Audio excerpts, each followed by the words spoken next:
venture. This is something that makes a community. It is not a we want to have, it's a we must have. And I know that there are those of you on this board who have been volunteers with us, who have been partners with us in the past. And we feel very strongly that it would be appropriate for you to consider setting aside some funding this year to help us fund this effort. And I would appreciate very much your consideration, and so would, again, the 3,600 people who come to us weekly from this community to receive food. And I'd answer any questions you might have. You can bring the item back up on that. I can? Sorry, well, as we discuss the budget. Okay, I'll be happy to You cannot stay. make any comments on your statement. Thank you, sir. Thank you. Item D1. One more speaker. Oh, we have another. Marty Richmond.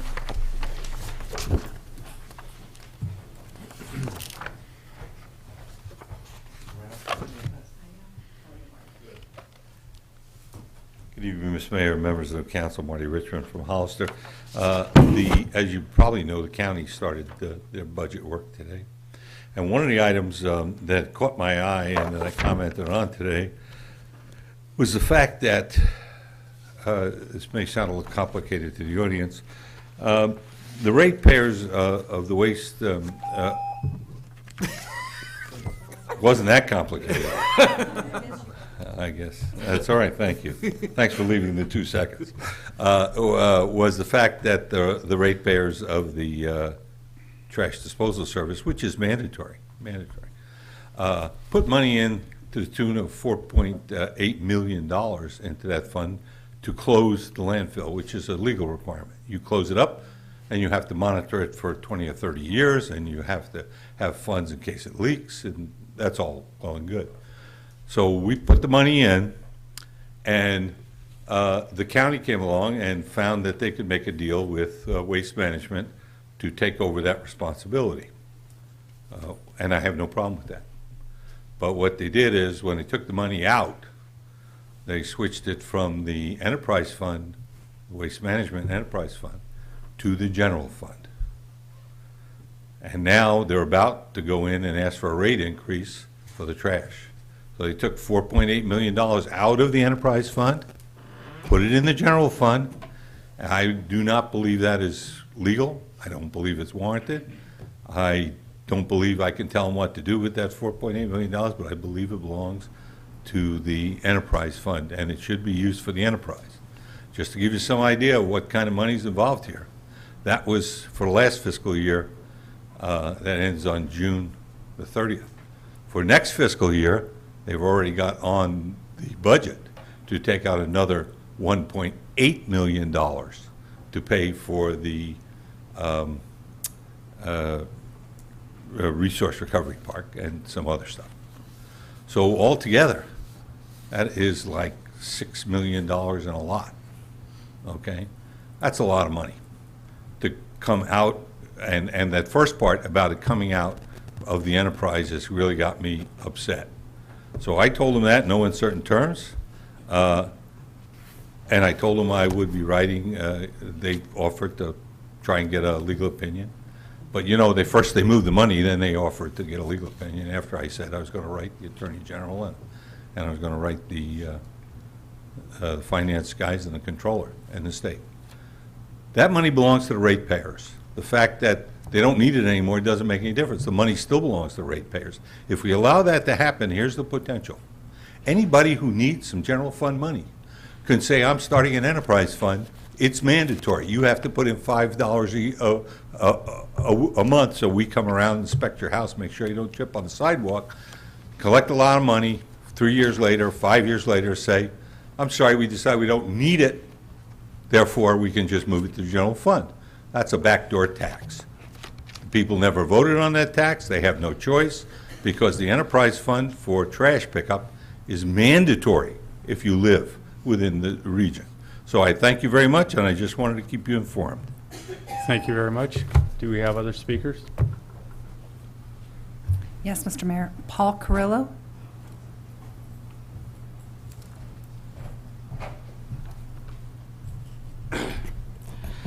Hello, I'd like to speak today about the RV ordinance that was recently passed that allowed RVs to sit in front of homes or apartments for 72 hours or less.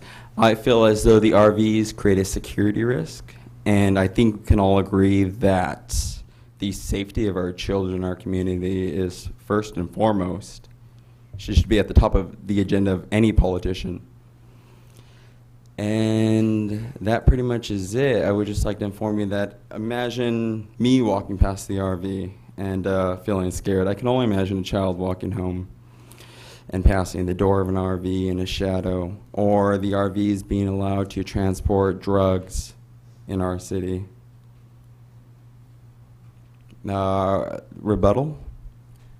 We can't respond. I would like to ask this council to set a motion with a second to add it to the next agenda for a vote with every city council member and supervisor, Yeah, or somewhere in between them. Under public input, we're not allowed to respond to your. So you deny part the of it. request, Ignacio Velasco? Yeah, no, we that- can't do that we right can't now. add that We to can do the- it later in Okay. discussions, but we cannot do it. Well, on your then I request would right like now. to add that to the next agenda in the new minutes under security, and every council member and city council member being an appendage of the state and deriving their power from the state should come prepared with their statistics that they feel is backing, because we look at the crime statistics since the input of the RV ordinance, which should be repealed, it very easily could be revealed at this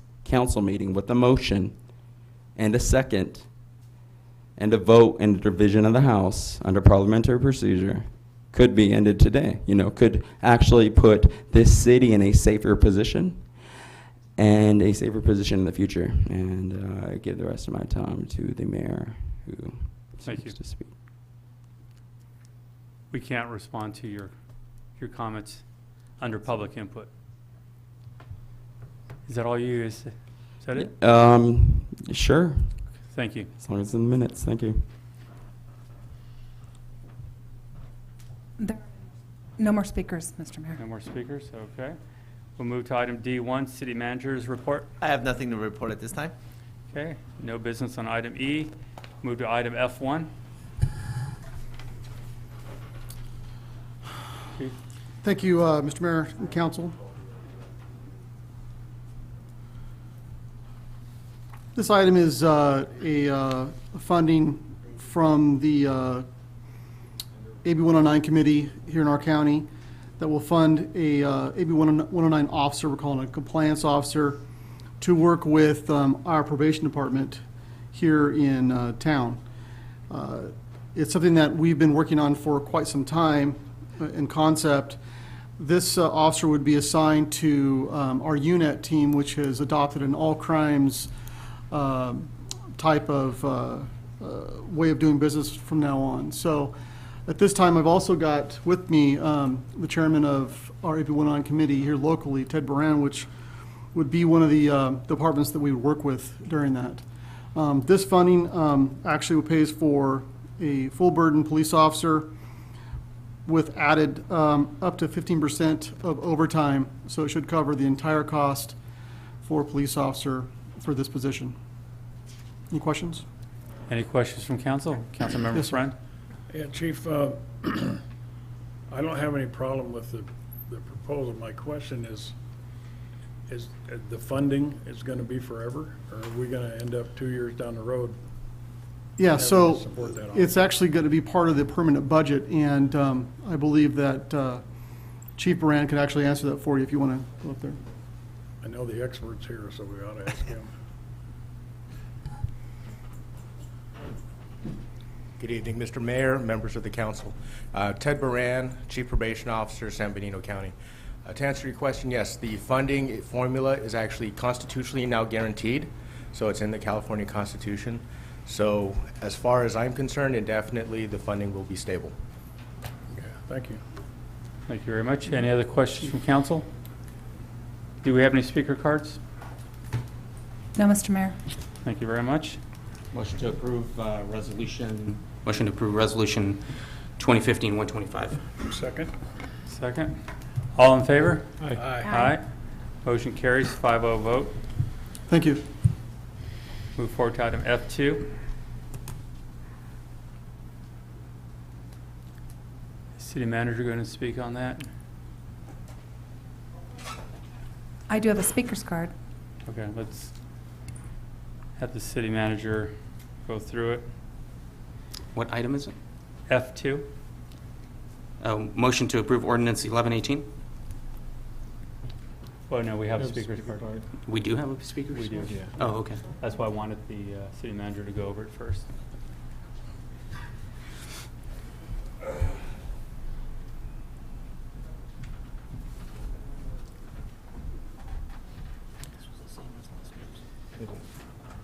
Thank you, Mayor. Excuse me for my tardiness.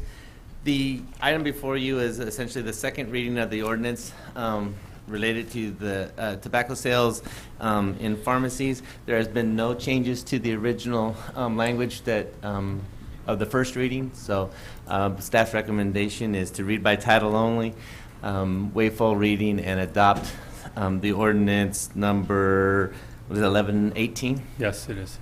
Okay. We have a speaker's card. Michael Nix.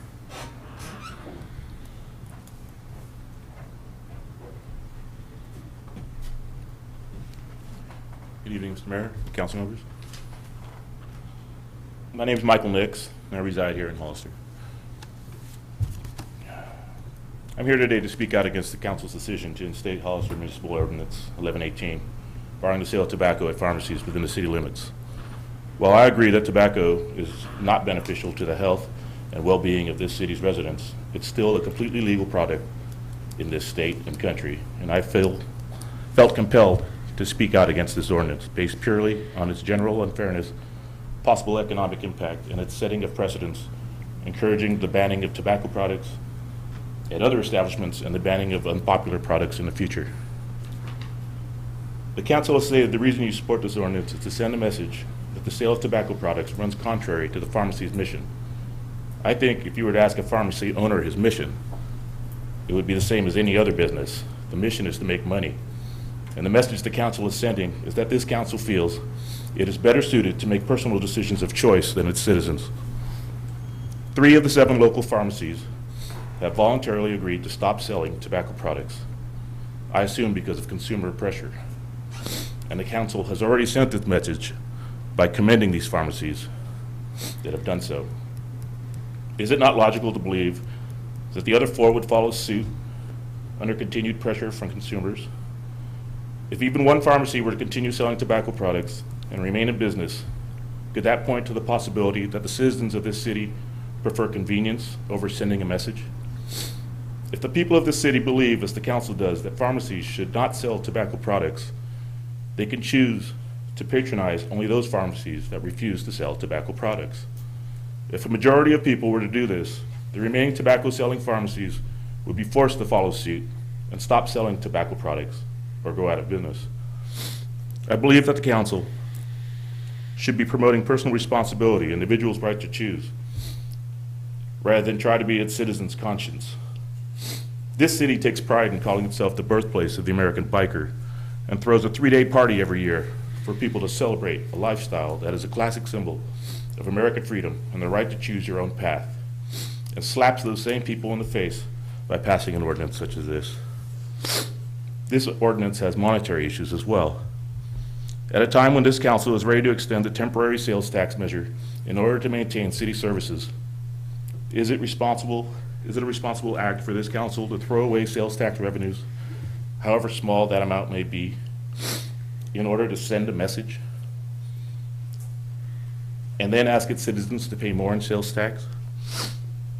Also, there's a reason these pharmacies choose to sell tobacco products: profit. If the city chooses to ban the sale of tobacco products and these businesses lose the revenue stream these products generate, do you think they'll shrug their shoulders and absorb the loss? Of course not. They'll be forced to raise the prices of the remaining retail products to offset the loss, passing the cost of this statement onto its citizens, the consumer. If the council moves forward with putting this ordinance in place, I ask, Go ahead and Where- finish. Go ahead and finish. where does it stop? Lots of people die or have serious health problems from heavily processed food products, alcoholism, and addiction to pain pills. All products readily available at local pharmacies. Do we ban these products at pharmacies as well?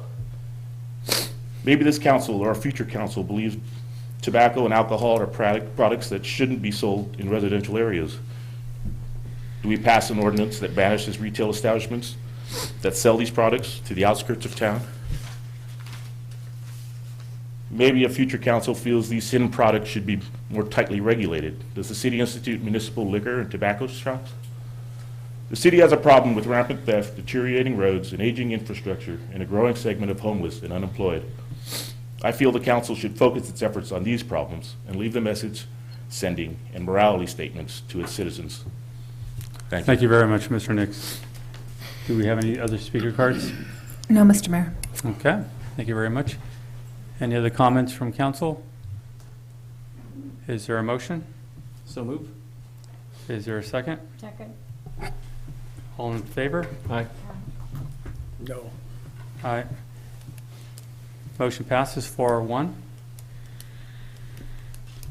Okay, let's move forward to item F3.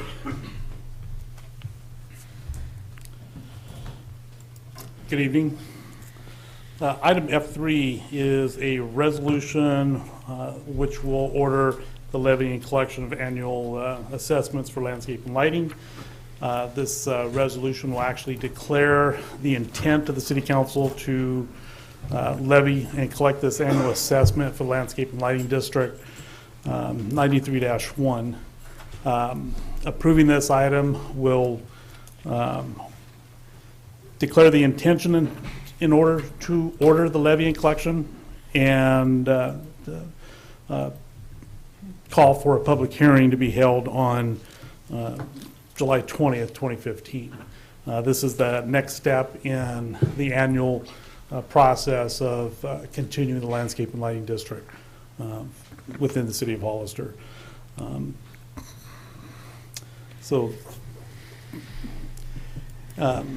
This assessment district, or the landscape and lighting district, no longer annexes properties into its boundaries. That's what we have CFD number 4 for. But because of the type of district it is, we have to come back to you each and every year to continue collecting the process, collecting the fees and the assessments. And this is just part of the process. Okay. Are there any questions from council? No questions? Any speaker cards? No, Mr. Mayor. Is there a motion? So moved, Mr. Mayor. Is there a second? Second. All in favor? Aye. Aye. Against?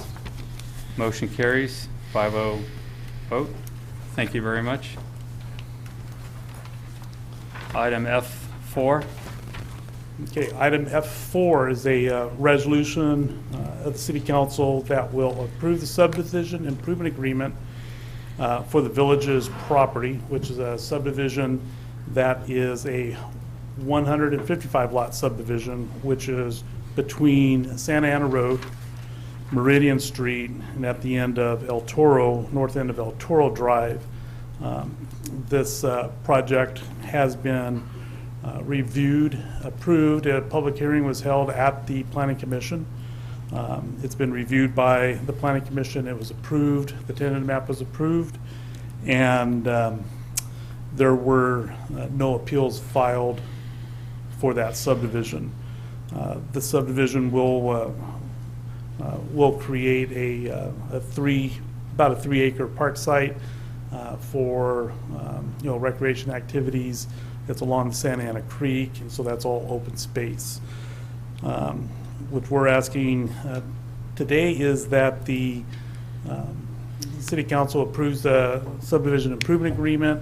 It also will approve the final map on this particular one, and once that's done, the map will be recorded, and the subdivider has stated that they're ready to start and proceed with the project. Okay. Councilmember This is Clark. already in the incorporated city? Friend. Yes. Okay. Are there any other questions from council? Councilmember Clower? Yeah, can I please just have a clarification on why the East Area Stormwater Drain fee is being waived? That was a negotiated item a number of years ago, and what occurred was I believe it was the Meridian Street Assessment District constructed a storm drain facility, a very large pipe, along the northerly boundary or the westerly boundary of this project that connects into the Santa Ana Creek on the north side of Santa Ana. The negotiated settlement was that their future connection fees would be waived in order for the city to get the easement. And the easement has been recorded, and the agreement has been approved. At 155 lots, what does that equate to? I don't have that specific number. Give me just ballpark hundreds of thousands. Now, I don't mean to put you necessarily on the spot. I just think that somewhere in the past, someone made a mistake on this, and it cost the city a lot of money. It's multiple hundreds of thousands. of $3 or dollars. $400,000 probably Probably something like that. for an easement. Yes. Okay.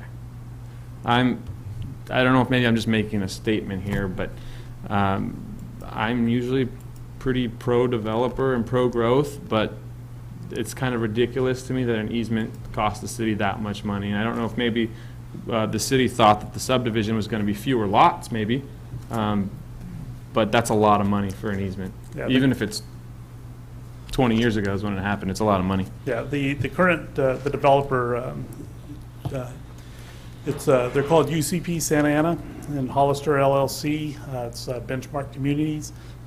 They were not a part of the negotiations. It was the previous, or the property owner. The current property owner? Before them, yes. The current property owner, I believe, was but once this subdivision is approved, there's going to be a transfer from ownership to Benchmark Communities. Thank you. Councilmember Friend? There wasn't a map in the package, so is the access to this development going to be off the end of El Toro and Meridian, or is it going to be both Santa Ana and Meridian? This will have access off of the end of El Toro, which goes on to Meridian. They'll also have an access point on from Santa Ana.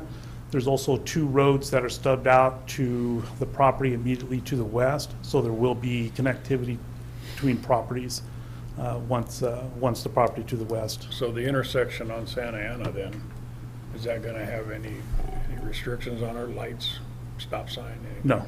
No, the traffic doesn't warrant for any additional traffic controls other than a stop sign going out onto Santa Ana. If I'm thinking right, where the property would be, it's just north of the school,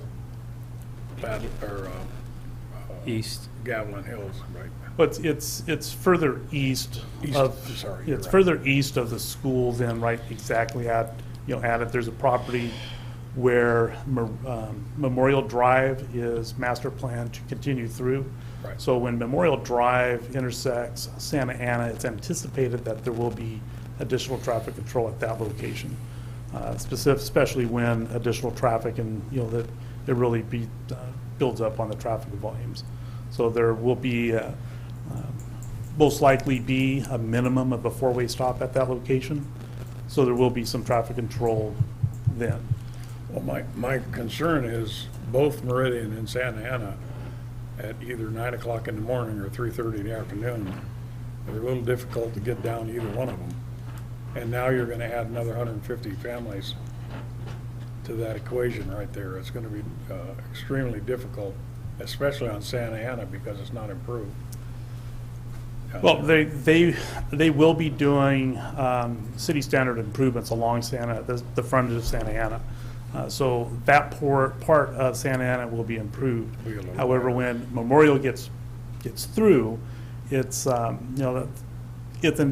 it's really going to be a really good improvement to the traffic in that area, because what's happening over there is with the school being right there, people are using it as a pickup drop-off and making illegal U-turns and some dangerous traffic movements, making traffic traveling down that area dangerous for the situation. It's not, it's if people obey the rules, it's not dangerous, but people make these illegal turns.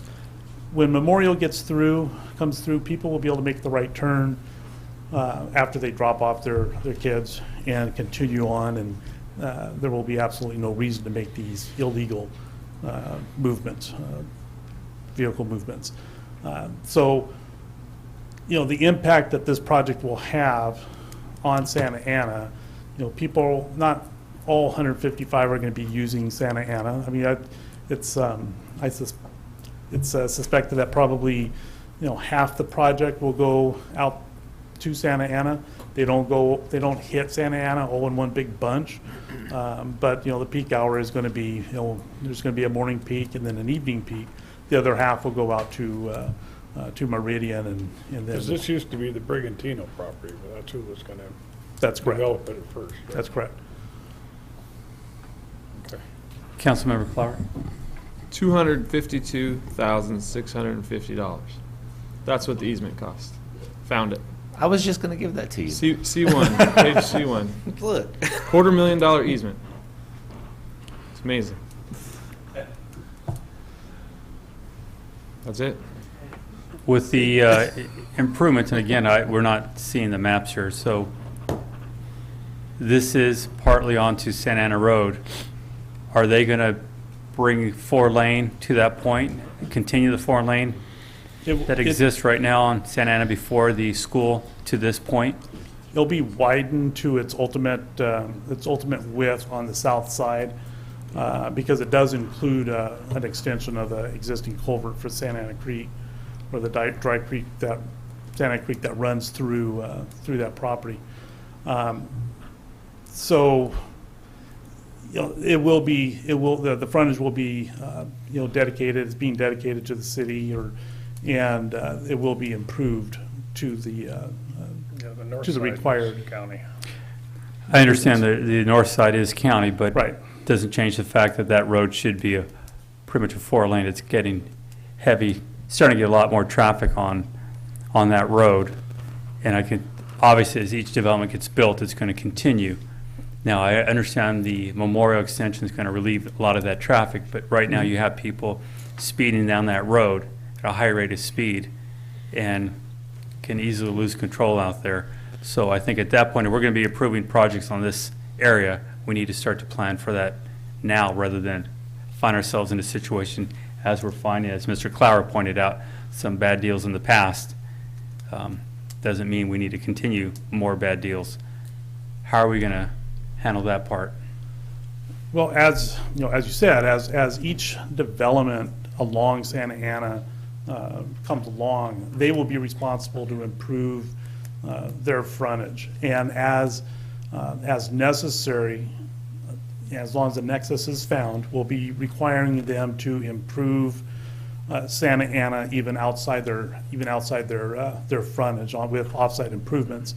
We've done that a number of times. The biggest one being the Santana Ranch. They're improving across the Roberts Ranch piece all the way to the Cielo Vista.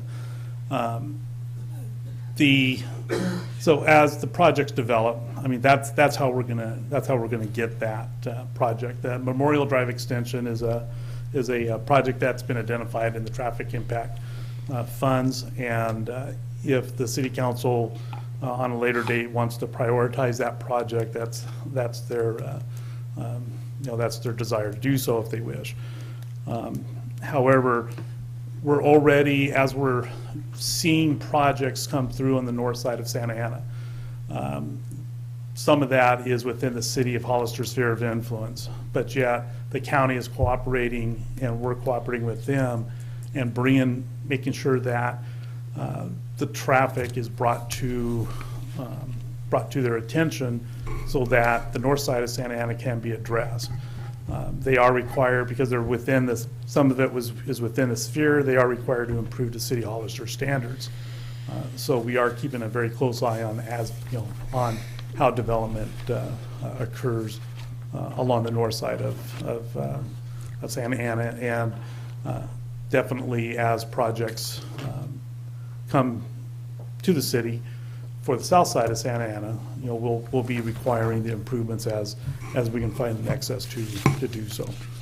Well, and this is one of those projects where we're talking about a project that's going to have an impact. I understand, again, the county is on the north side of that road, but that doesn't change the fact that our residents are going to be using that road. I think if we're going to be looking at annexing these properties and building on them, the developers need to be making sure they're going to build those roads out to a city standard on both sides and not just on the city side, so we're having one side with curb and one side with dirt. I think it's time we change that mindset, and before we'll even have the discussion about annexing some of these properties from the county, that needs to be clear so it's fair to the developers up front of what that cost is going to be. And this is a perfect example of that.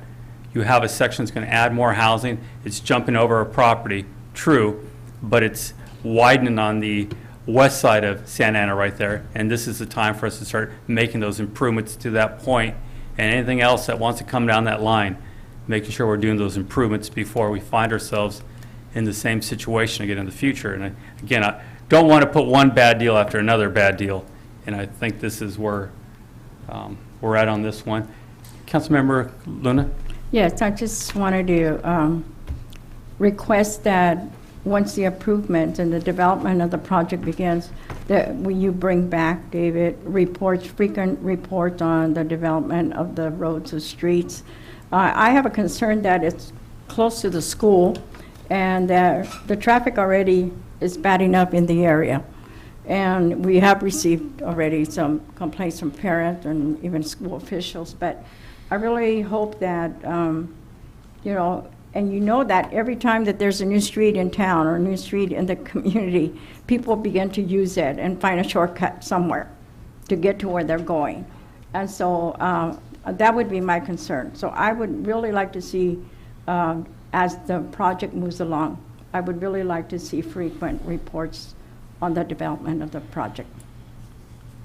Okay, and to address people being able to use this subdivision as a cut-through traffic, we go to very exhaustive lengths with the developer and modifying proposals for design and roadway circulation to minimize as much as we possibly can the ease of cut-through traffic. We even go as far as roads are proposed, maybe to go through straight, we require them to make right turns, left turns. We'll add stop signs here and there. We narrow the road down to slow the traffic down. And this project is a really good example of how we made traffic have to meander through the subdivision to get through a cut through. That will, yes, people will cut through there. I mean, it's very hard to control that, but we minimize it in as much as we can.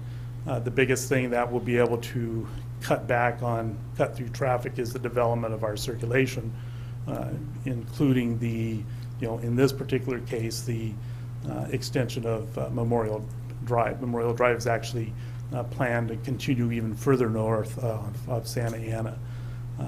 And we are working very diligently with the school district at not just this school, but other schools to try and minimize the impact. And we've done some improvements along the school in Santa Ana and on Meridian. We've done some things at Ladd Lane with the school district. So in order to minimize what happens with the traffic, at the schools, it's a hard thing to do when you have a school on a major road. So we do the best that we can. And then we'll definitely be able to come back frequently to discuss how this project's developing and how other projects are improving and developing along the, with our circulation within the city. Any other question? I wanted to make a point. You talked about traffic make their way through the neighborhood. I want to point out, they don't make their way, they race their way through these neighborhoods. And it's an ongoing problem. Memorial should be extended. There's a lot of things that should be happening here to make sure this project works. And the widening of Santa Ana to the point of the project, or the end of the project, and extension of Memorial is one of those things that would change this area quite a bit. And it would help relieve traffic. We're forcing traffic into a tight area, and as soon as they break through, they race down the roads at 70 miles an hour on a 2-lane, and there's a lot of kids on these roads. We understand clearly the end goal is to connect to Fairview. That has to be a 4-lane through there, from Fairview to Highway 25. And we have to look at these projects and just say, if you want to build in these areas, we need those roads fixed to handle that volume of traffic before it becomes an issue. And again, I know that road very well, and it's an issue all day long. If you talk to the residents in there, they'll tell you it's an issue all night long as people are racing down that road. It's much too dangerous until we get those roads fixed there, in my opinion. Are there any speaker cards? No, Mr. Mayor. Is there a motion? Yes, Mr. Mayor. Motion to approve Resolution 2015-128. Is there a second? Is it 120? We're doing 127, right? 127. It's 127. I second the motion to accept Resolution 2015-127. All in favor? Aye. Aye. Opposed? Against? Aye.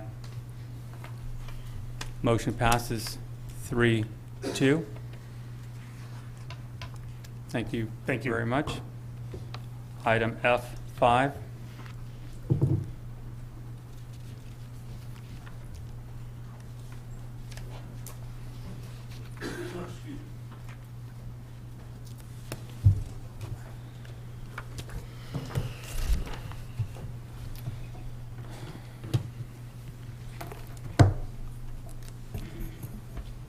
Morning, Mayor. Good morning. It's been a long day. I always say that. So don't say it, and I will say it. Hello, Mayor and Council and Treasurer. Bring to you for the adoption of the 15-16 budget. And just to remind everybody on this Hollister budget that we still have the economic reserve. We're going to dip into it by $50,000 for tourism. Revenue continues to improve, and we are proposing to pay down almost $1.2 million of our side fund. And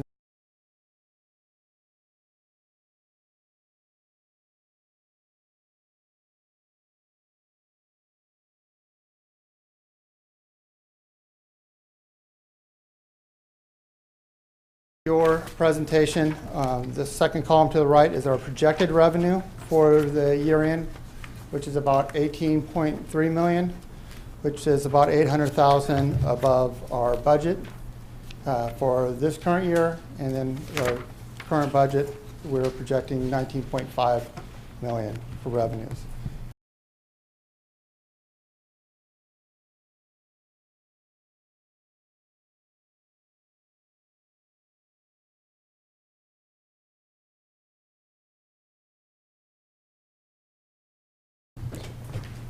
And then for our expenditure overview, we are showing in the red is your one-time expenditures.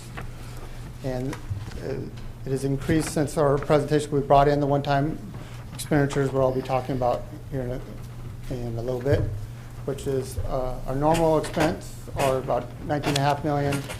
Or our base is 17.3 million.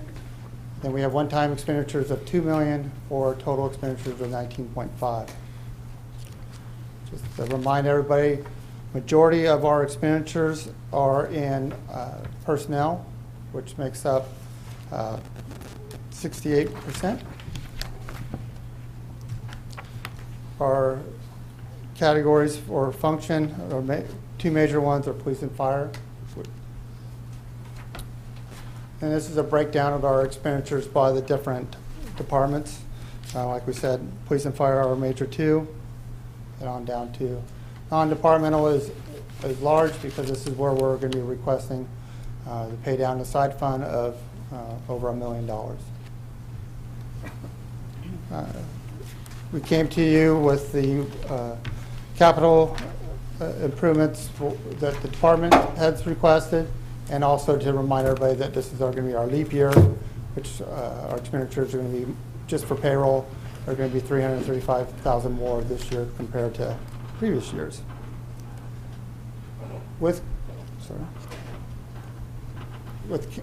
From the workshop, the budget workshop, these were the priorities of using our one-time monies.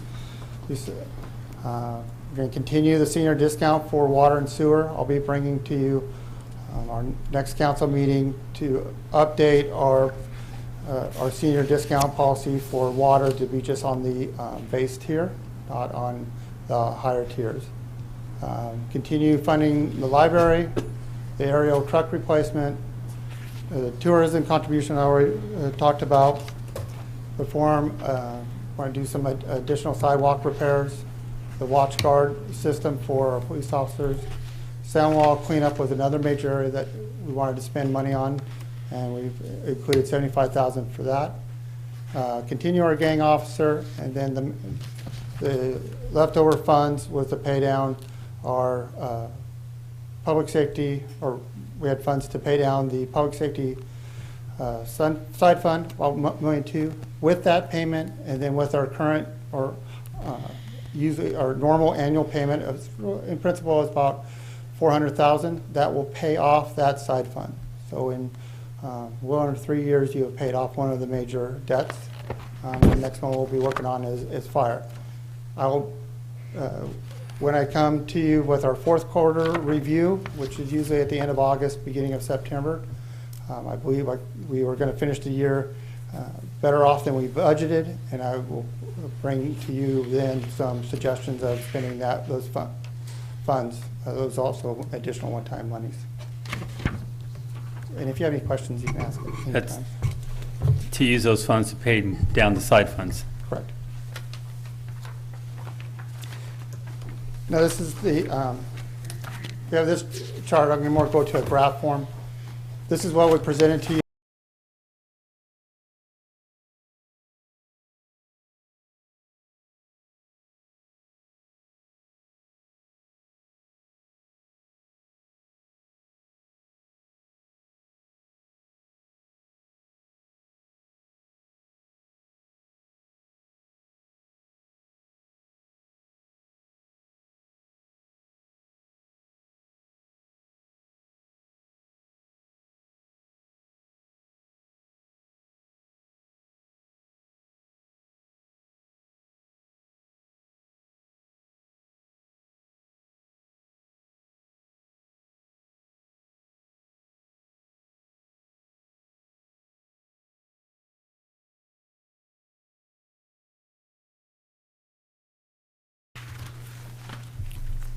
Just a reminder again, with this budget, we'll be ending a budget of, or a fund balance of $3 million, which is 16% of the general fund expenditures.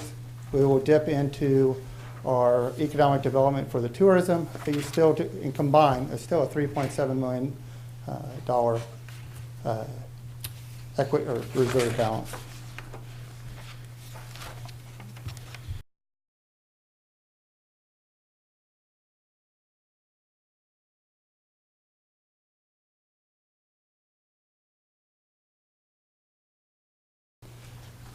Now, one thing that this budget does include is the increase of one position. One position would be in my department, one in airport, one in development, then we have cut back two in community services. So a net increase of one. And with that, I am here for any questions, and then also for public. All right, any questions from council? I thought Councilmember Friend? We talked about at the workshop, the nonprofits budget, and I don't find that in here. One of the, during that workshop, it was determined, or the general consensus was to pay down side funds and not the nonprofits until the side funds were paid off. Right. But it is you have not made anything final, that is still up. That was the conversation we had, to aggressively pay down side funds. So the savings we see there is quite a bit of money being saved. So we can, by being more aggressive now, we could come back and start helping the Right. groups. And Yeah, I mean, I remember that now. council still can make changes to the budget. I mean, it has not been adopted, or you can, when I bring back for the fourth quarter, when we do our, call it a soft close in end of August, and tell you where we finish the year, and that's also too when you can budget additional items also. So that might have some one-time expenditure Correct. monies in it. Yeah, Mr. Mayor. Councilmember Luna? Question on community service. You have a -2. Correct. Those two positions were positions that were budgeted for the treatment facility. They were there till we kind of had a good understanding of how Veolia was going to be monitoring the sewer treatment facility. One of those positions have been vacant for really about 4 years, and we removed that. And then the final person that was budgeted there took the incentive to leave the city, so we felt that we didn't need those positions anymore. Okay, thank you. Councilmember Clower? Yeah, I have a kind of stuff that's all over the board here. I guess what I'll start off with is that I do think it would be a lot more clear if we had the capital improvement plan with this budget. I think it came out in November last year. Just to have a full picture of what we're doing as a city, I think that would be great. So if moving forward, if we can get that a little sooner, that would be really nice to compare that to what we're doing with this budget. I'd also like to kind of see a matrix of the engineering projects that are going on, so we can see where we're at on the Cerro Vista road improvements and the San Benito Street road improvements, along with all the other projects, whether it's a park upgrade or what it may be, because we do get a lot of questions about when's this going to happen, and I don't always have a perfect answer. So Maybe we can work with them when we do our quarterly presentation, that we can have them maybe work that in at that time also. That'd be very helpful. A couple more things. I don't know if we work them into this budget. Might be a little hard sell at this point. Or if we look when the fourth quarter ends. I'd like to see some more money put toward the library. I think it's a huge concern for me. I know it's not our cost center, but the majority of the people who are using that library are citizens of Hollister. And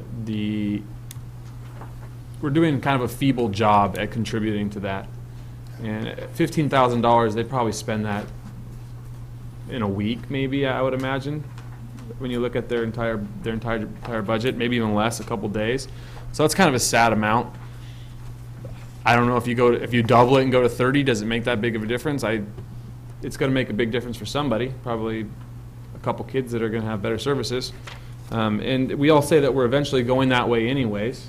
But if we talk in terms of a new library, we're talking millions of dollars. So that's going to be a while off. So I don't see why we put off making an improvement on that. The second thing, I haven't really had much time to vet this idea, but we only have about $6,000 put aside for the spay and neuter education. And I brought up a couple months ago, maybe not in public, but an ordinance that would address the animal population, because we don't have the services to take care of the animal population we have. So I'd like to see a bump in that amount. Maybe if the chief maybe can give us an idea if that's even worth investing in. It seems like it would be. It would. I'd have to do the analytics on it, but yeah, I think there's something there. Okay, because I know if somebody can afford to get their dog spayed or neutered and we help them out, then that might save a couple animals from going into the shelter, and for our animal services to deal with, whether it's months or years down the line. So I think that's something that I'd like to look at. I don't have a number for that one. So I would propose that we double the library contribution today, and moving forward look at the spay and neuter vouchers. I think, you've done a good job. We've all been working hard on making the changes, being aggressive on paying down debt, and we're close to seeing the success of that. I would like to see more payoff of the side funds. We can see the difference the 1.1 makes, close to $400,000 savings. So if we were to put more into that, we could have more funding to do more things. I think we need to stay focused on being aggressive on this. I think next year's conversations are about finally getting to the roads. We can start planning for the roads. We can start planning what it's going to take to build a new library or aquatic park or baseball fields, things that bring in tourism. But we have to choose how aggressive we're going to be paying off these side funds. These side funds are at 7.5% interest. When I first came in, we were at $10 million. $750,000 a year was going to pay off interest alone. It's a crazy amount of money that is going to waste. So I agree with what Councilmember Clower is saying, but at the same time, if we could put more money towards those side funds and have a lower reserve, I'm all for that. That money would be paid back in no time at all. That's my concern. If you want to wait for the fourth quarter to see where we're at, I'm okay with that. But I want to get to the point of putting another $2 to $3 million towards those side funds so we get those out of our way completely. Then we could really focus on planning the upgrades we need to have in our community. Number one, the roads and some of the other community projects we need. And I think if we stay focused on this, we could do this all without any tax increases at all. We just have to stay where we're at, keep focused on what we're doing. We're going to see big success and big turnaround in the upcoming years. So I want to thank you again for the work and the leadership you took on this budget. Councilmember Luna? Yes. I always believe that investment in the community is investment that is returned. And I always feel that once that we have made a contribution to a nonprofit or any agency in this community through the funding that is available, it's actually not only helping one agency, but it's helping many people in this community. I am for assisting agencies. I am for assisting to spend some of our money on really common causes for this community. So I agree with Councilmember Clower, and I tend to agree with other agencies that have come before us in needing these funds. And I am hoping that in the August meeting, when you do come back with that report, that we would have some additional funds to actually service back to our community and our members. Councilmember Frank? And I agree with what the councilman is saying about the library contribution, but I would like to wait until August to see what we have. That one-time fund that we might be able to both contribute more to there or contribute to some of the nonprofits, and I agree with payoff of the funds. I just don't know what that number is going to be. But Councilman Clower brought up a point earlier that I think we should ask the staff, and it's kind of off the budget thing, but I don't think we have a clear idea. I hope the city staff does, as to what the projects are on the books, what's coming up, and I don't think we do. And I would like to propose that we have a special meeting or a retreat so that we can all get our heads around what we're doing with that CIP money, what we plan on doing with the improvements, so that we can get a clear focus when it comes to next year, if there's tax talk about it on the ballot, that we have an idea of what that money would be doing for us, what not getting it is going to do for us, and I don't think we have a clear picture of that. And it's not your fault we haven't asked for it. I'm just saying, I think it's now that we should start looking at all of us coming together on these projects so that we can focus on them, and for the lack of better words, to sell any tax increase that has to be coming about, or maintaining the tax increase. I mean, I like that one graph you showed to where we're on the right track, and in 2018, those two lines come together. That's pretty clear. 5 years ago, we never saw, those lines just kept growing and out of it. Yeah, when I first presented this budget, I was putting up negatives. Yeah, so it's good to see that, but I agree that we really would like to have a clear picture on what the next 3 years look like, what the next 10 years will look like, so that all of us can get behind that or not. Or change the direction, whatever needs to be done. But we don't have that, so I'd like to get Billy and have you guys get together and come up with those figures and lay it out for us and tell us what we're gonna be able to do if the revenue stays where it is, or we have some savings on the side fund, or we do something like that. What are we gonna use that money for? So that we can tell the people, this is what the city's game plan is, and we don't have that yet. Okay. I think that would be an interesting item to bring up down the road after we get done with all the crazy stuff in the budget somewhere. No crazy stuff. No hidden funds. No, I mean, time-consuming stuff. Okay, Councilmember Gomez? Yeah, thank you, Mr. Mayor. I just want to say thank you, Brett and Billy, for your work on this budget. We do appreciate the detailed work that went into this. I'm supportive of what the mayor's saying in regards to consistently paying down our side funds. I think that's going to be huge as we continue to move forward in addressing our debt issues. I think it's important that we set aside that funding to continue to pay it down. We look at the cost savings in the interest payments, and that alone is exciting to hear. I'm not looking at the cost of it. I'm looking at the savings, and I mean, if you're looking at the savings that are posted up there, it's pretty amazing to see what we could use that money for in the future. With that said, Councilmember Clower brings up an excellent point when it comes to the library. Now I'm going to go, without getting into a deeper discussion regarding that topic, I would go further than that. I think understanding that in any county, the majority of library users are municipal residents. They are the ones that tend to use the library more than rural residents. So we do need to have a discussion about that. I think that needs to be a completely separate discussion. And so I don't sound like a wacko. I'm going to keep my comments there, but I think we need to have a deeper discussion, not just in regards to what we're going to do as a policy board to fund the library, but more than likely get more involved in it. And I'll leave it at that. Thank you, Mr. Mayor.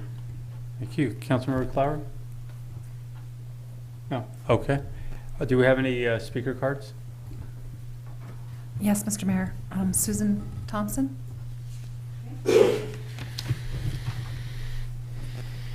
have to say from experience in the past, what you're doing in terms of your debt retirement is very laudable, and I give you a lot of kudos for that. But I also need to let you know that at the time that you're doing that, you have to keep in mind that your community is struggling in some areas other than the library, and it's not just the food bank. But I will say, too, to you directly, Mr. Mayor, we serve the homeless in this community. We feed the homeless in this community year-round. And without some support from the city to match the support that we just received today from the county, and San Juan Bautista has also put in $2,500 this year, which was the first time we have asked and the first time that they have been gracious to help support our work in their community as well. We serve about 95 families right now in San Juan Bautista, but we know the need is much greater. Here, the families are somewhere in the neighborhood of 1,100 families. Our senior population has incidentally become a much more robust growth area for us, which I think if you put it in the broader context makes sense. We have an aging population, and a lot of that population is on very fixed incomes. In fact, there's been some studies done recently by the AAA, the Area Agency on Aging, and I was shocked to hear that according to that, we're hearing that about 34% of the seniors in this area, in our county, in our city mainly, report that they don't have enough to buy enough groceries each month. 34%. So we're looking to you for some support. I understand your need to want to wait. I'm also aware that when you do that, it's no longer a 3/5 vote, it's a 4/5 vote. I'm also aware that you could make a decision tonight to say that you will say a portion of whatever your final numbers are is going to go towards helping community causes in this city. You can make any kind of a commitment now that sets that up so that that doesn't go away and become something in just maybe what if. If you could make some commitment tonight, it would certainly be, I think, an important message about where you put your priorities in this community. And thank you very much for your time. Thank you very much. Just want to point out, I think everyone here on, all the council members agree, and we've been aggressive in what we're doing so we can get back to what we need to do to make sure our community is taken care of and doing what we intend to do. So that's on the plans, and we're going to be there. That's right. We're all on the same page. Do we have any other speakers? Marty Richmond?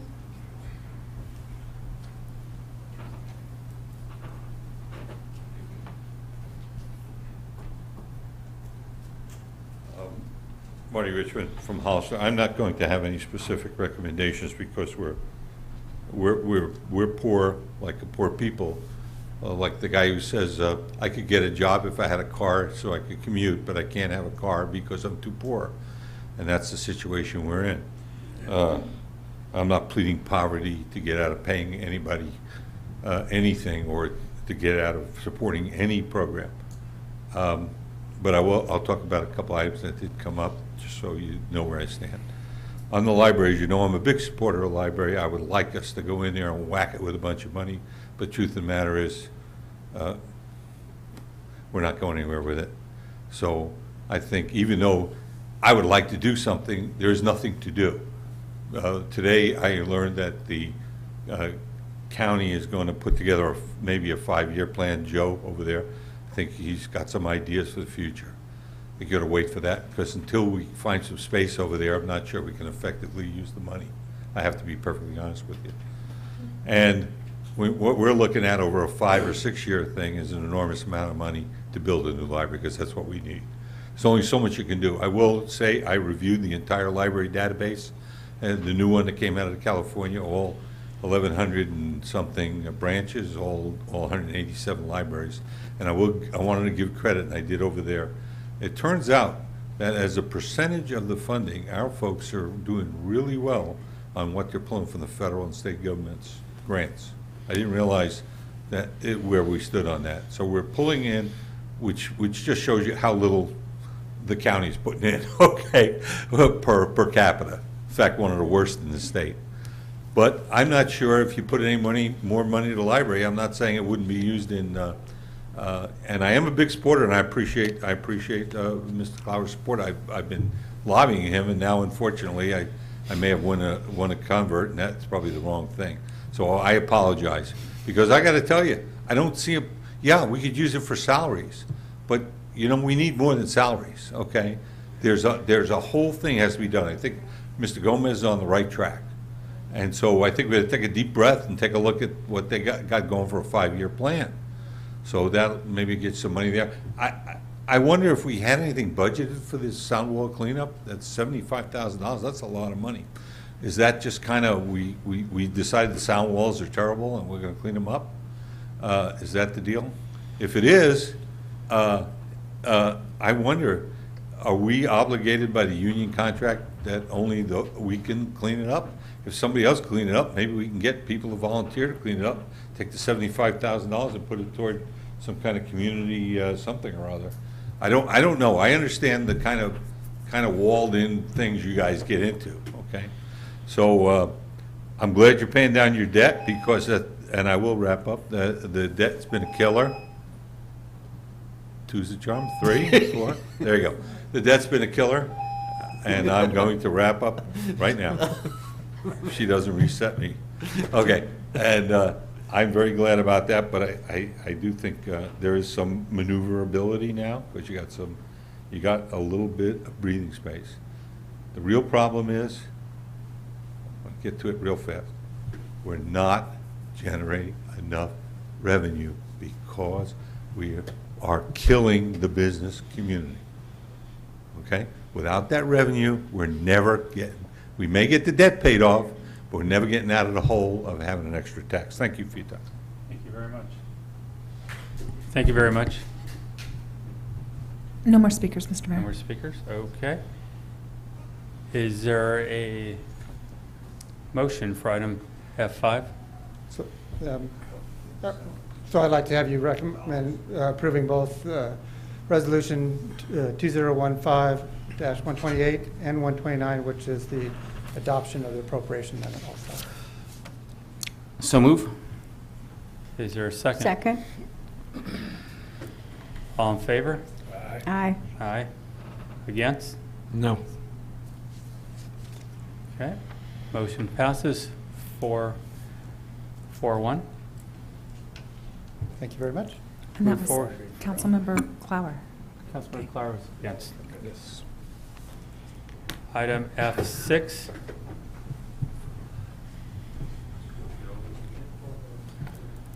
Mr. Mayor, if I may, as some of you may know, our firm was retained to provide legal services to Pinoche Valley Solar dating back to 2008 relating to mineral rights, entitlements at the county level, and also CEQA litigation and some community outreach. With that in mind, I've consulted with the California Fair Practices Commission, who recommended that because of our economic interest in the business of the applicant or one of the contracting parties of this item, that we recuse ourselves and not participate in any discussion or part of this item.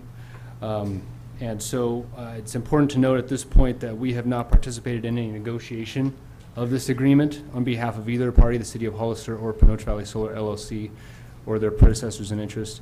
And with that, I'll recuse myself, and don't forget to come get me when you're done. We will do that. Thank you very much. What's so funny about that is that was longer than my report is. Okay.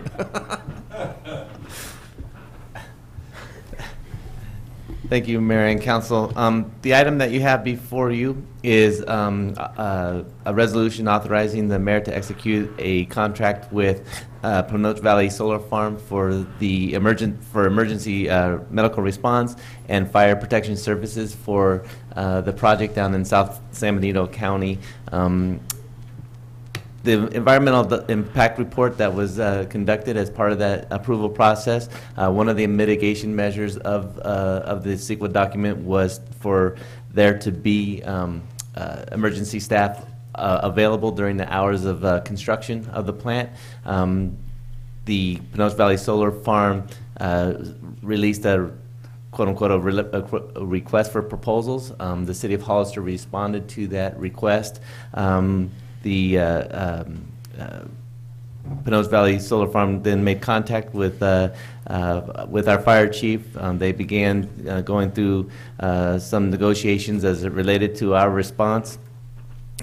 We feel like we've come to the conclusion that we feel comfortable with, that we can provide those services. We intend to have two firefighting staff members down there during the construction hours for a period of about 18 months is the schedule of the total project. I think they hope to begin in August. If it's delayed a little bit, we can adjust our contract to make so that we commence the same time as they do. We don't anticipate there to be any sort of contract hiccups as far as that is concerned. One of the other proposals is that the Pinoche Valley Solar Farm will be paying for a Type 6 fire apparatus, which is kind of a quick attack vehicle, for lack of a better term. It offers us So that will be ours after the contract is over. So that's a bonus for us. The total cost of the contract to Pinoche Valley is about $678,000. Again, that's for 2 staff employees, overtime, vehicle maintenance, and the Type 6 engine, and all of those things for a period of about 18 months. With that, if you have any questions, I'd be more than happy to try to answer them. If not, the Fire Chief Geringer is here and available if you have any other specific questions as to how we tend to actually operate. Councilmember Friend? On the hours of operation, 8 to 5, so that's gonna be our people will be on station from 8 to 5. Do we pay them overtime to travel, or is their day gonna be a 10-hour day, or how's that gonna? Yes. Sorry I'm a little late. It's been a tough couple of days out on Highway 25. We're still out there on a mass casualty incident right now. Yeah, the plan is for 8 hours of work a day. We budgeted for that in the proposal. We also budgeted $75,000 for overtime for travel to and travel from. The plan is to leave the fire apparatus out there. They're going to provide covered shelter, secure shelter on their secure site. They're also going to provide some housing for our folks during the day so they're out of the sun. And then those folks will commute back and forth on a less expensive pickup truck and every day. So they will get some overtime each day. And then we plan to rotate those personnel every few months so that we continue regular training back here and put some new people out there. So the commute vehicle will be a city-owned vehicle? Yeah, it's a city-owned vehicle that's a pickup truck. Probably the best thing we have to go out there on that road. That road's a little windy. But that's all in the contract? Yes. Okay. Are there any other questions from council? Councilmember Lynn? Yeah, just a question. Is there any funds that are going to be made available to the city prior to the beginning of the contract or the agreement? No, also with this resolution is we're asking the council to appropriate the funds to purchase the vehicle, and then those costs will be, I guess, amortized over the next 18 months. There is no quote-unquote upfront money coming from Pinoche Valley at this time. Councilmember Clower? What happens if they don't get the permits? And we're already in a contract with them, and we buy a truck. That's in the contract. We're doing a lease purchase on the vehicle, and again, with the personnel costs, the overtime costs, everything, we're going to invoice them monthly for the total cost of all those things. If for some reason the project fell through, the project got abandoned, or anything happened like that, they're required to buy the vehicle from us for the full purchase price, and then they would own it. Thanks. Okay, my question would be, what if it extends beyond the 18 months? Then Is that they're negotiated? They're going to have to negotiate a new contract. Okay. All right. Do we have any speaker cards? Yes, Mr. Mayor. Marty Richmond.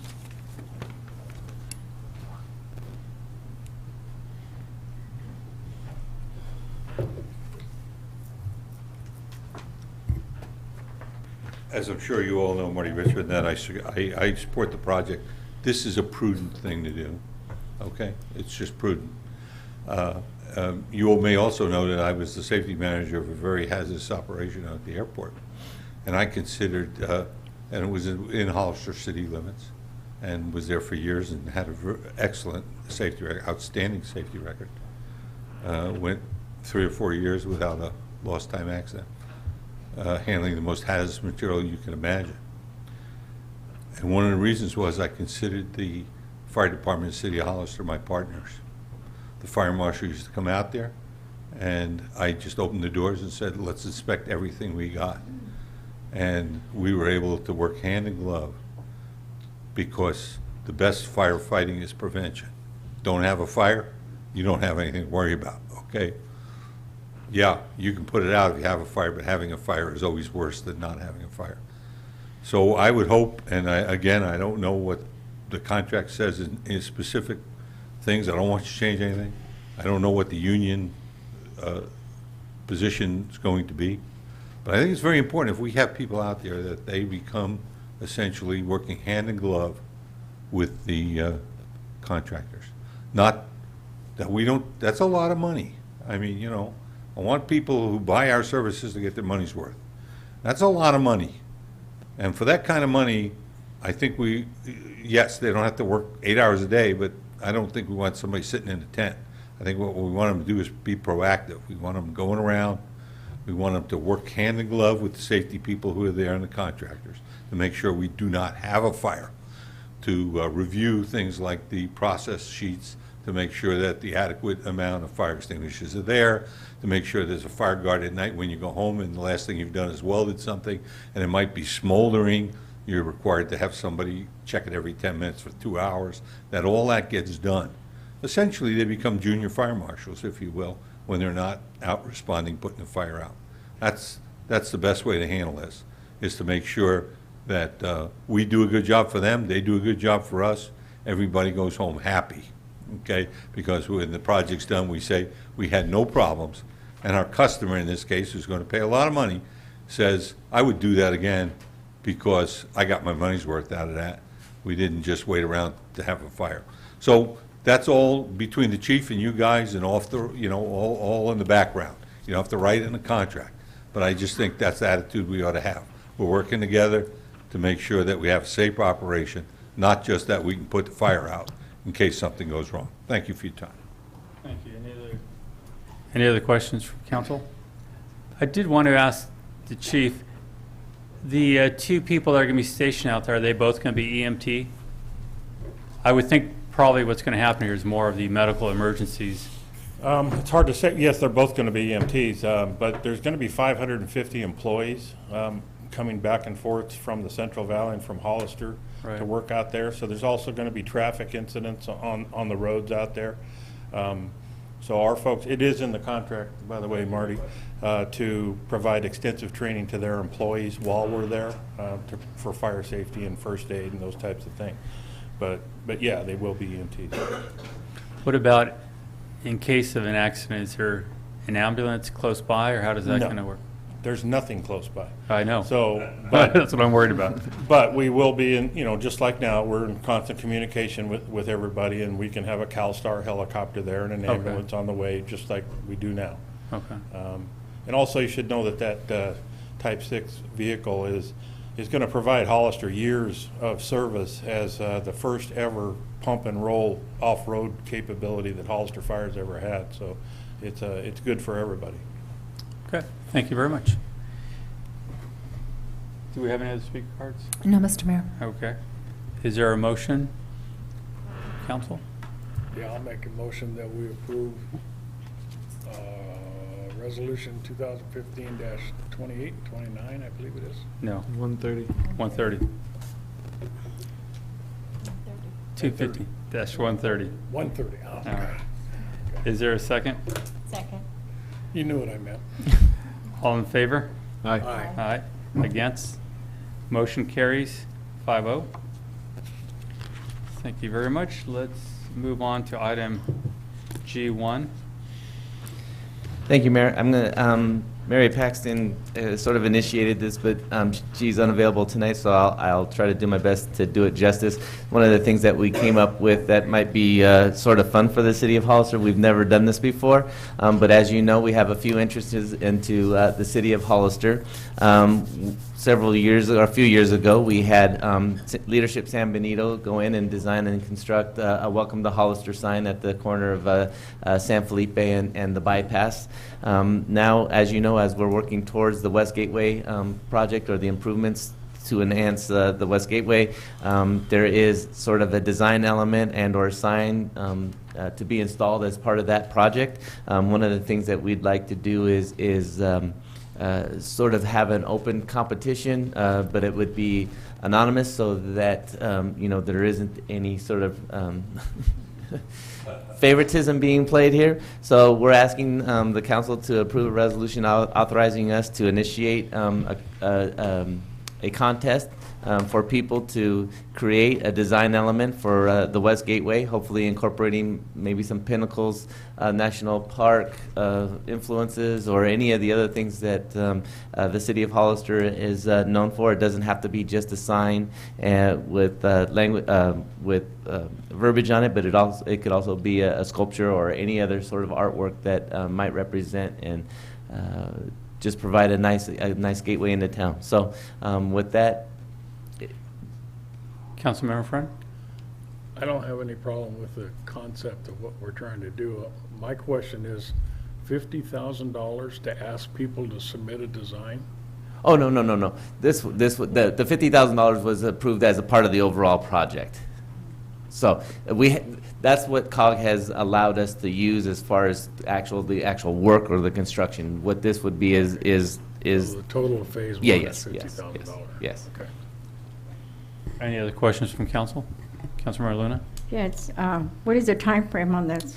We haven't actually kind of decided all that yet, but we wanted to sort of get your input as if there was any criteria that you wanted us to make sure that we had as part of the package prior to, but we would probably hope to start this within the next week or two.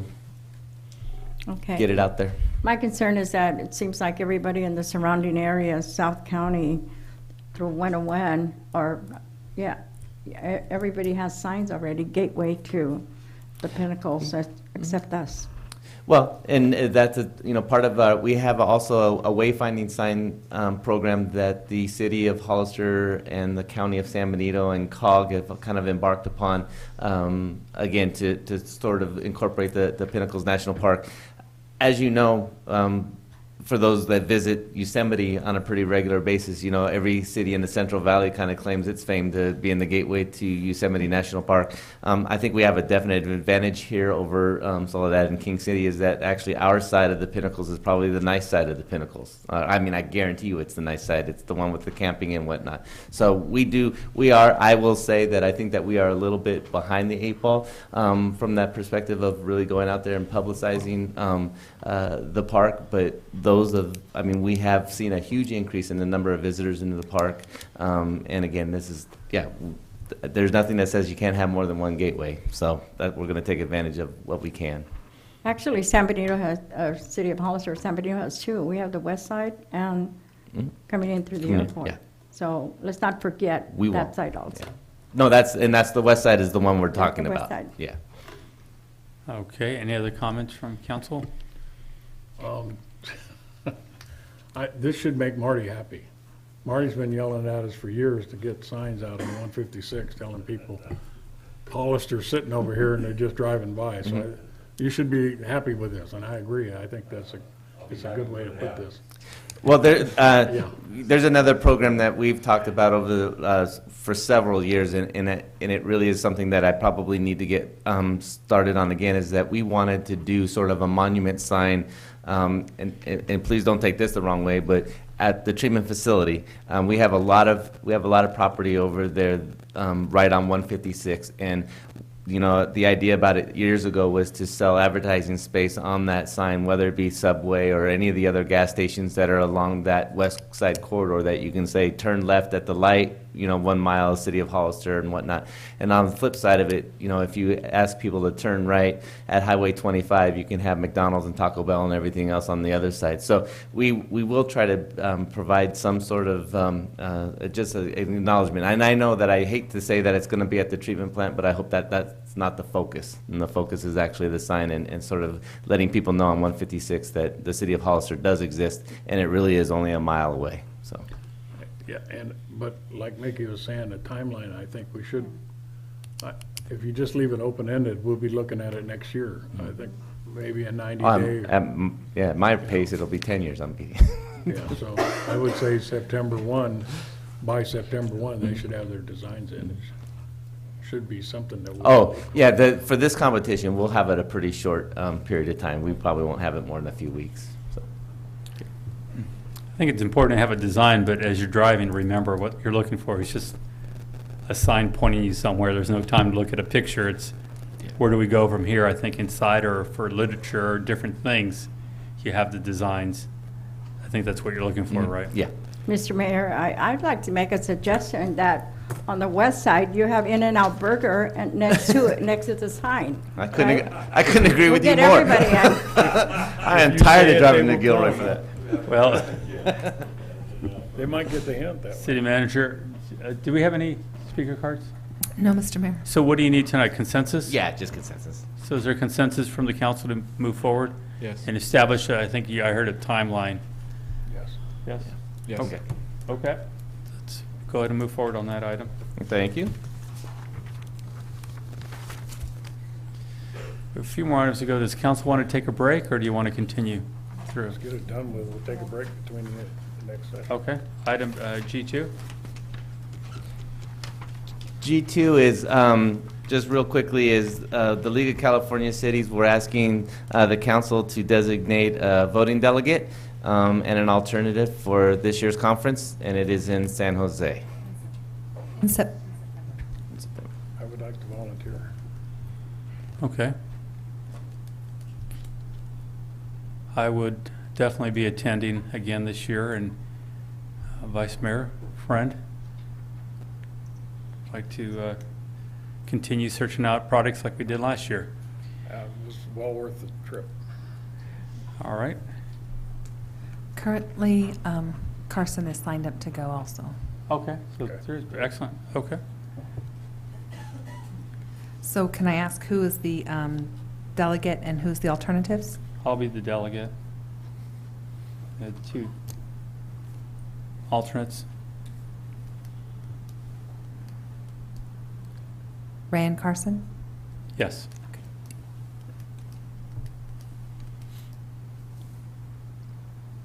Okay. Do we need a motion on that item? Or is that a I consensus? think the consensus, I think Christine has it now, yes. Consensus.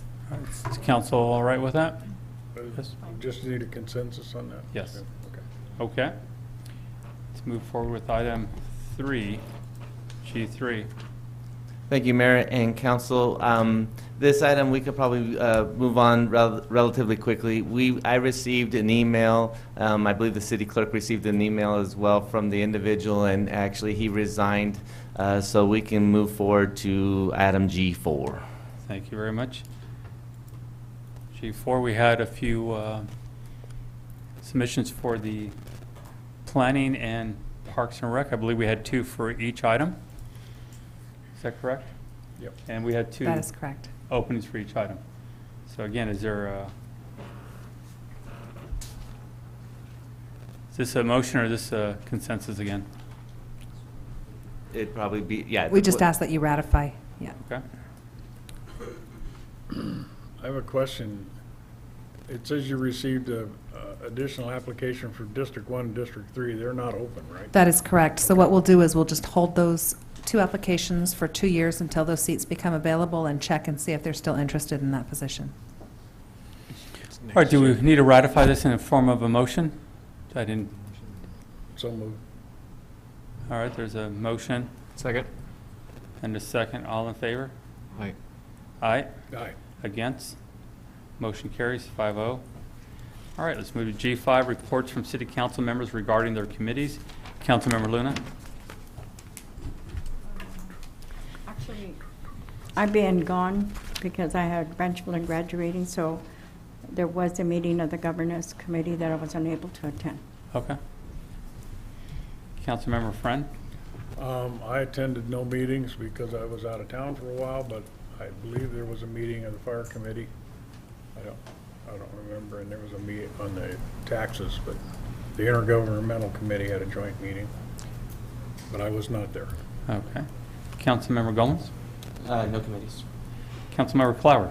I actually had some You were busy meetings that for day. once, which was wonderful. Okay, so at the governance committee meeting, they said they were going to revisit the demand forecast using the general plans, the new general plans.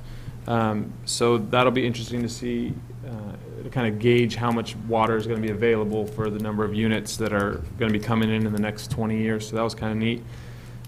The West Hills water treatment plant is set back a few months.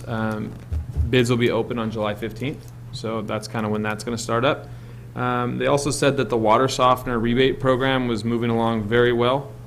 think they said they were up into the 40s a month. So a lot of people are removing their water softeners.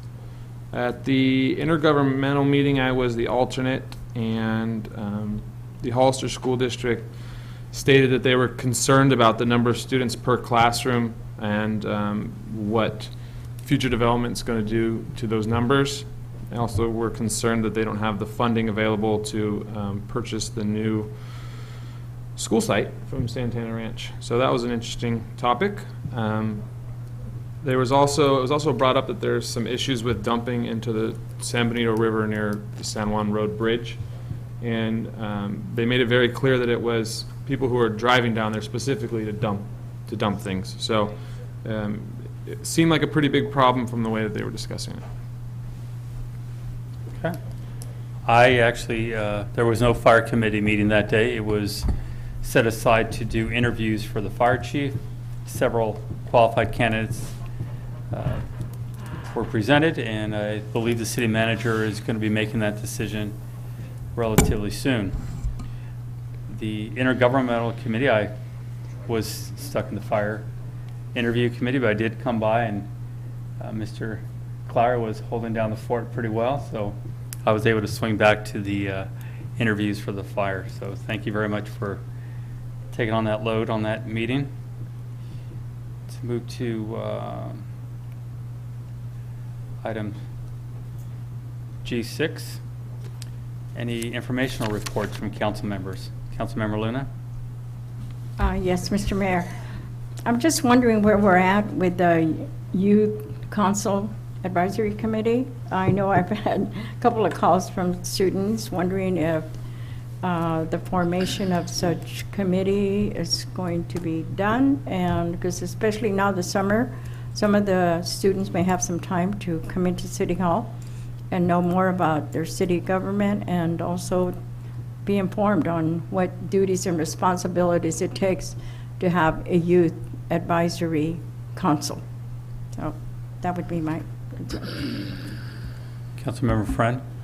Well, as far as the youth council, I have not heard back from the young lady that was going to gather a report on what she wanted to look like, and I'm hoping that now that she's out of school that she's going to have the time to put that together, and we'll get back together.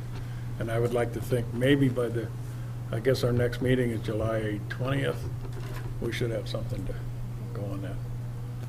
The other thing I wanted to mention, this is our last meeting before our little party. This coming weekend is the air show. And I know the veterans groups are going to be out there leading the flag parade and whatnot from the American Legion Riders. And then the 4th of July weekend, we are also going to have the Vietnam Veterans Memorial Moving Wall down at Dune Park. And it'll be there from the 2nd, 3rd, 4th, and 5th. Open from 9 in the morning till 9 at night. Anybody that wants to come by and pay their respect to the wall. And then obviously we're going to have the rally on the same day. So that's my report. All right. Councilmember Clower? Yes. Over the weekend, I did what I would probably consider the most unscientific of polls. Did a Facebook poll, just asking for comments on what people would like to see in their parks. And overwhelmingly, it was they wanted to see more shade. So whether that's trees or pergolas, it kept coming up over and over and over again. So it kind of seems like people are enjoying the parks, but they're kind of baking in the sun while they are enjoying them. So I know I've talked to Mike about adding some trees, but I think we might need to look at putting in some pergolas at the different parks, just because aside from Dunn Park and Park Hill, it's pretty barren. They also pointed out that they'd like to see more benches and picnic tables so they have places to sit, and eventually a water feature at another park would be kind of a big thing. That's all. Thank you. One item that expanding on the park issue was some of the children slipping on the concrete at the Whale Park. I went out there to take a look at that. I explained to the city manager, it probably is a pretty simple way to fix that. We can just move the button from the fence over to where the water area is. I think that would provide a lot more, a safer access for the kids. And it was nice to see all the families out there that day having a picnic out there. So it's obviously a huge success on that park.